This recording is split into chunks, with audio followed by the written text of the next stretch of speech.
Welcome to the fourth tutorial in Tutorials about Excel Spreadsheet. I'm Professor Michael DeRobertis, Department of Physics and Astronomy at York University. In this tutorial, we'll learn how to import text files.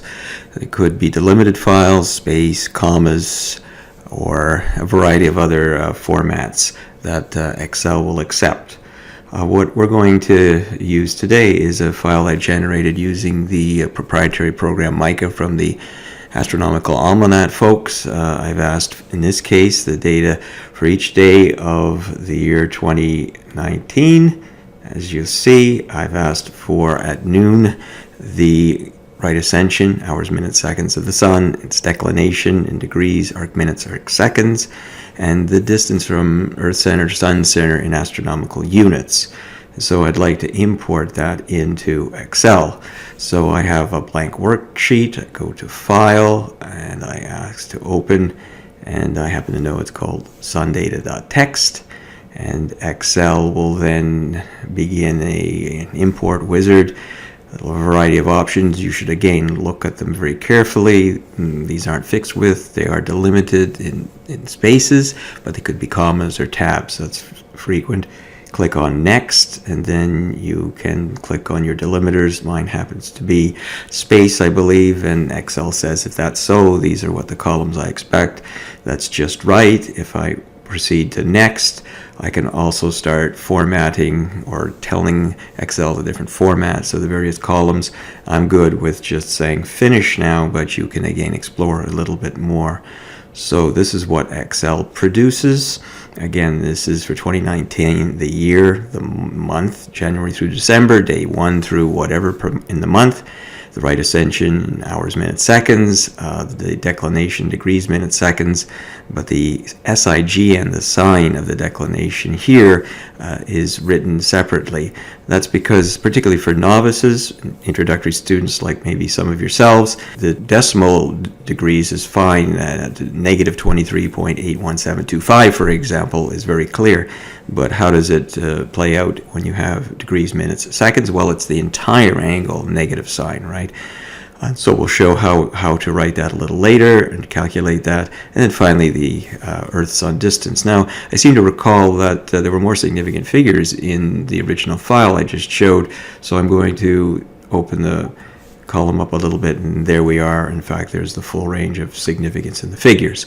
Now, I want to tidy this up just a little. I want to put, for example, an empty column between the various important data components here, for example, between the date and the right ascension. I'm going to carry on with that and make it a little bit more attractive for the headers, and then I'll see you in a moment. So you see that I've added the dates and right ascension and declination and Earth-Sun distance a little more attractively with these spaces. Now, there are a few things I'd like to calculate right off the top from these data. For example, I'd like to take the average of the Earth-Sun distance. That should be, if Kepler were correct, exactly 1.000. So let's have a look at how this works. I'm going to proceed to the very bottom of the column just to make it a little bit more attractive, a little easier to deal with. So I'm at the bottom, control down arrow, control top arrow would get you to the top of the column, at least with the data part of the column, and then control down arrow. So let's take a look at the average, and we'll calculate it here. I happen to know that, average, N4 to N368, I believe, and return. And notice that it's 1 to a number of significant figures, but it's a little in excess of 1. So is there a mistake here? Has Mica made a mistake? Has Professor DeRobertis made a mistake? No, in fact, there are some issues here that I don't want to get deeply into about taking averages and what does it really mean for a semi-major axis. But for the moment, let's just leave it at that. How about the minimum distance, the minimum separation? And now we'll calculate the minimum. What is the minimum and maximum for the separations in this column? So minimum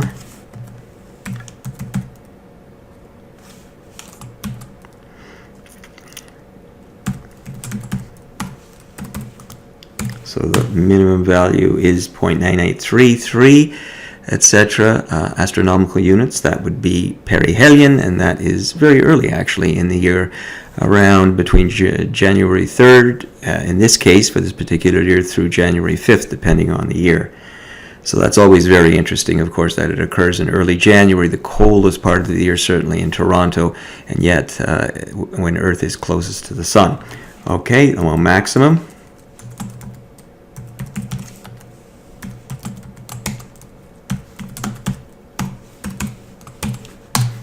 And in fact, it's 1.017 or so astronomical units. So you see that, in fact, Earth's orbit is pretty circular to within a couple % at least. So that turns out to be very interesting. Now let's go back to the top here.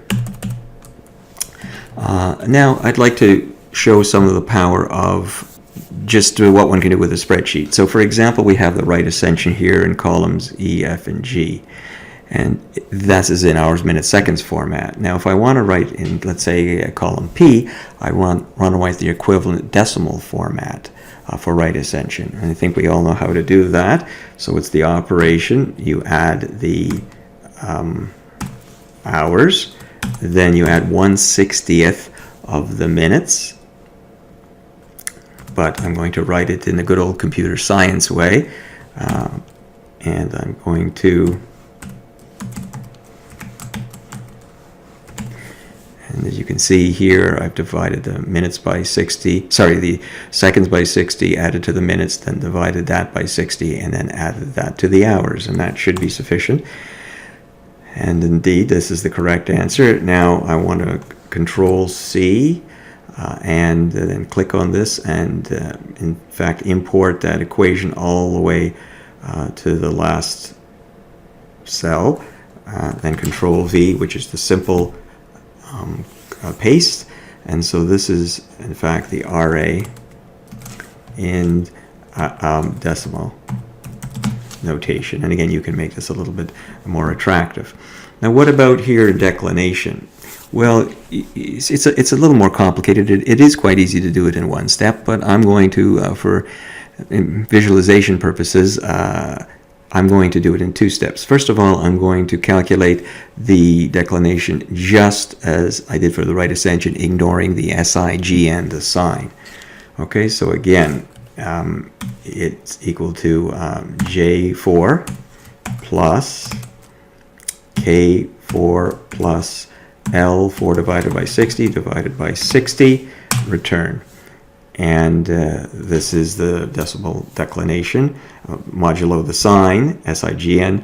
Go to the corner here, double click, because I have elements already in the adjacent column, so this will go all the way down. But notice that these are all positive, and that's what I've intended. Now I want to introduce a logical function, if. What I'm going to say here is, if the character in I4 is the negative sign, multiply Q value by -1. If it's not, it has to be a positive sign, just leave it as it is. So how do we write that? We use the if sign. So if, in fact, I4, and because it's a character string, equals double quotes, because it's a character or text, negative, double quotes, then, if it's true, I want to write in that cell the element -1 times Q4.